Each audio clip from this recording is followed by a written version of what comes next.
In today's video, I am going to be talking about the 5-out and 4-out offense and why I personally prefer them, especially with youth and younger basketball teams.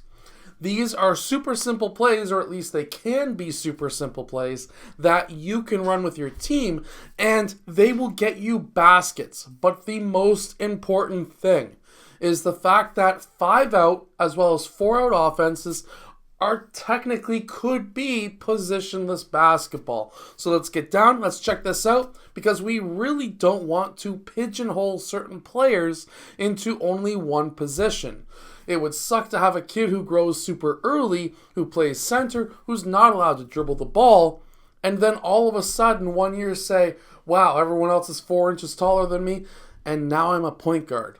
So let's get down. Let's check out these plays really quickly. Make sure to go check out my complete guide to the 5-out offense that is down in the description below. So the nice thing with the 5-out offense is you are spaced out, and while some coaches or beginner coaches or some people may think that the 5-out offense means you need to take a lot of three-point shots, that is not the actual premise behind the 5-out. The idea is to remove defenders from the key so that when you do have somebody who drives to the key, there should be less defenders around them for them to be able to score, or it can collapse the defense so that you can kick it out, which means that now, by kicking that pass out, defenders are going to be coming back to try and guard these players out on the perimeter, and because their momentum is taking them in this direction, player 5 now in this case can then drive and get to the rim much easier. Now that was just a basic 5-out where you're driving and kicking,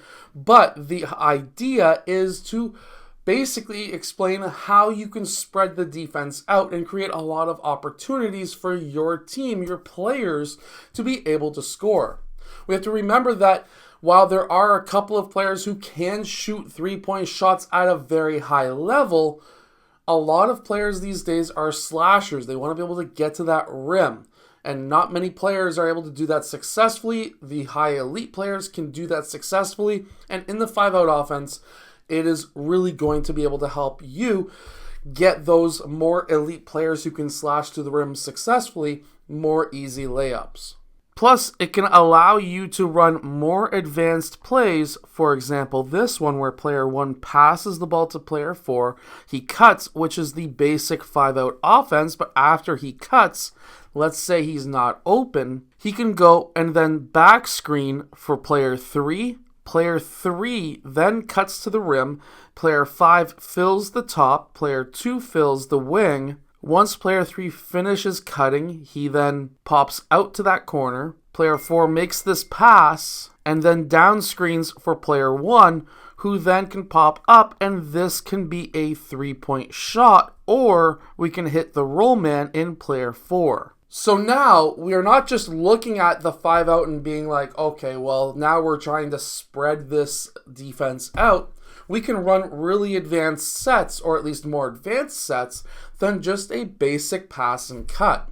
You could quite literally run that single play in a 5-out, where now it's all about if this, then that. So for example, if player 1 was to pass to player 5 and he cuts, instead of back screening 3, instead of that happening, he back screens player 2. If that happens, player 5 dribbles up top. Player 2 uses player 1 as a screen. Player 3 fills up to the wing. Player 2, after he cuts, then fills out. And then player 4 sets that back screen on player 1, and player 1 pops out. Now we're running the exact same play as we ran on this other side, except now it's flipped, but we still cut to the same side. But he filled out and back screen for the totally different player, which means that player 5 fills the top, and now we're running the exact same play, but on the other side, player 1 has the opportunity for the 3, player 4 has the opportunity for the layup,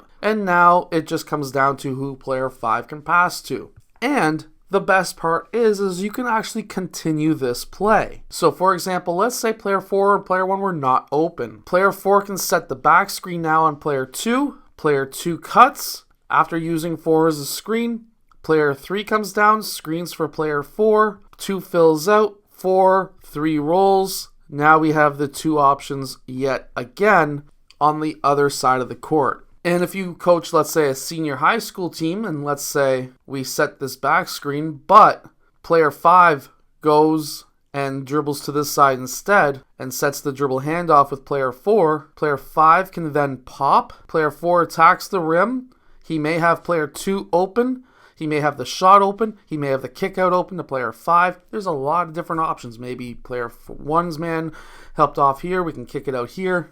There's so many options that can happen out of the 5 out. Now, when it comes to 4 out, there's a 4 out high, 4 out low, where you can have the guy in the high post, the guy in the low post. Technically, the guy in the low post could potentially be classified as the triangle offense if we move these offside guys a bit higher. But either way, what I really want to talk about is the 4 out high post action, more associated more like Princeton, where basically what we're looking at here is always trying to get that entry pass into that high post and having something come off on it. So for example, we could have a dribble handoff here.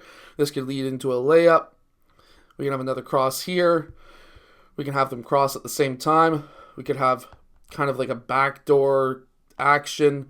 And if those are not there, we could just have them continue through, set these off-ball screens, pin down screens, essentially have these guys then pop up to the perimeter, finish off with a simple screen and roll. Of course, now with this is more like a man-to-man offense, but you can run this against the zone as well. So against the zone, this is why I really, really, really like the 4 out, because now if you can space out the 4 out, you have a guy in the high post. Most likely this guy is trying to front or not allow him to get that ball because it's death. If they pass to this side, this guy has to then pop out to that wing. We could get that ball into that high post. That draws up the center position. We can then have player 1 and 4 cut, 3 and 2 lift. When that happens, that collapses the defense. These guys are popping up. This could be a kick out for a 3. These guys will fill out.